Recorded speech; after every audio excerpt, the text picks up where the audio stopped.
refaire une reconversion professionnelle, reprendre les études. Je suis retournée à la fac, j'ai fait une école privée, donc en psychologie, et j'ai fait une psychanalyse pendant 5 ans, parce que pour être psychanalyste, il faut avoir fait une longue psychanalyse. Ok. Voilà. Donc une longue psychanalyse, c'est 2 séances par semaine, hein, donc c'est assez intense. Et ensuite, voilà, je me suis installée. J'ai voulu complémenter par l'hypnose parce que j'ai trouvé que c'était extrêmement complémentaire à la thérapie verbale. Donc, il y a beaucoup de gens parfois qui n'ont pas envie de parler, qui n'aiment pas ça. Donc, l'hypnose, c'est moi qui parle. Eux, ils ont juste à s'allonger et à fermer les yeux et à m'écouter. Donc, voilà. Une hypnose particulière ou... L'hypnose érectionnelle, D'accord. voilà. Et un petit peu d'humaniste aussi. L'hypnose spirituelle m'intéresse aussi, mais ça sera peut-être dans une formation future, parce que j'aime bien continuer d'apprendre toujours. On n'a pas assez d'une vie de toute façon pour apprendre plein de choses. Donc j'aime bien continuer de me perfectionner. Et puis le magnétisme, en fait, c'est venu après, c'est venu avec un parcours de vie un petit peu compliqué. Voilà, même si mon papa, dans ma famille, ils ont du magnétisme. J'ai traversé une maladie à 33 ans, j'ai eu le cancer du sein, donc en plein mois d'octobre en plus, j'étais à thème.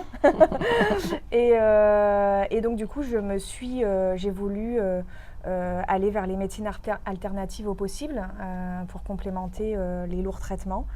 Je me suis rapprochée de la nature, je me suis rapprochée d'une amie qui coupe le feu et qui s'est occupée de moi pendant les rayons et qui m'a dit mais tu sais que tu as la capacité de le faire, vas-y. Et donc du coup j'ai voulu, parce que je savais que j'avais quelque chose, mais maintenant il faut savoir l'utiliser. Donc j'ai voulu me former pour savoir comment utiliser ce magnétisme et à mon tour soulager, parce que je me suis dit si je peux soulager aussi les gens de cette manière-là.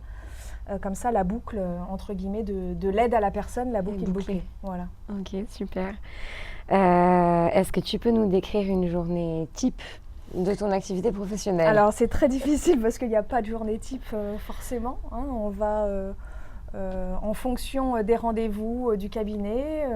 On s'occupe un petit peu des réseaux.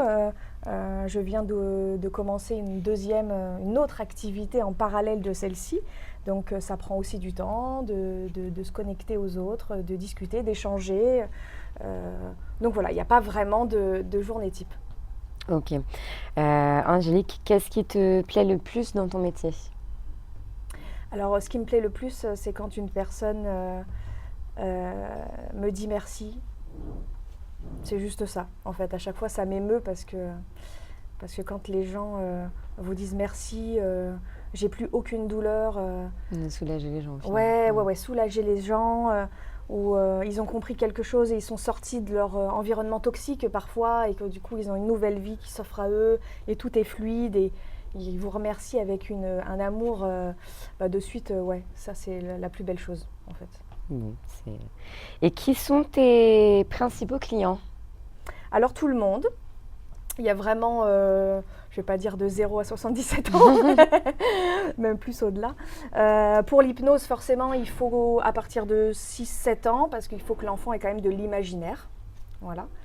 En psychanalyse, bien évidemment, pas les enfants. Hein. À partir de 18 ans, on peut faire une psychanalyse, mais avant, non.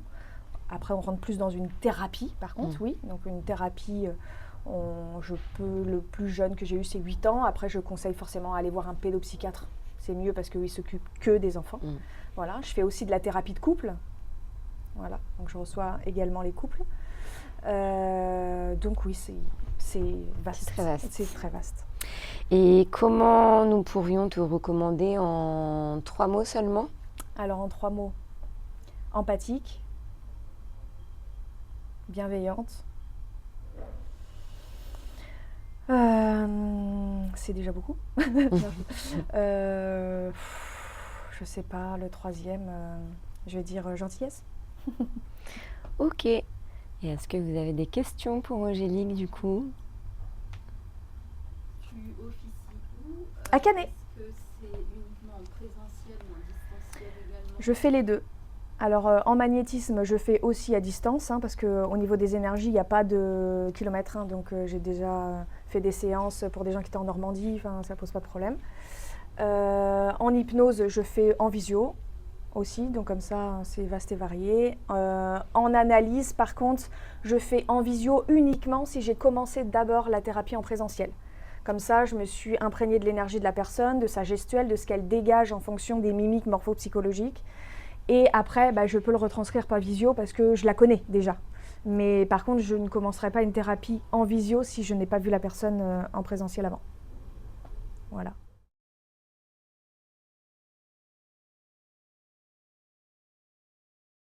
Vous avez mon site internet qui a été fait par Rémi en collaboration. Donc ça explique bien pour chaque domaine un petit peu les détails et notamment en magnétisme, quel protocole je mets en place pour tel type de pathologie. Voilà. Donc c'est vaste, ça peut aller même de la sclérose en plaques à l'endométriose, à juste couper le feu tout simplement pour des rayons ou même pour tout type d'inflammation, parce que couper le feu, c'est pas juste une brûlure, ça peut être vraiment, vous avez une inflammation à la cheville, je peux agir sur votre cheville pour enlever l'inflammation plus rapidement. Voilà. Merci beaucoup. Merci beaucoup.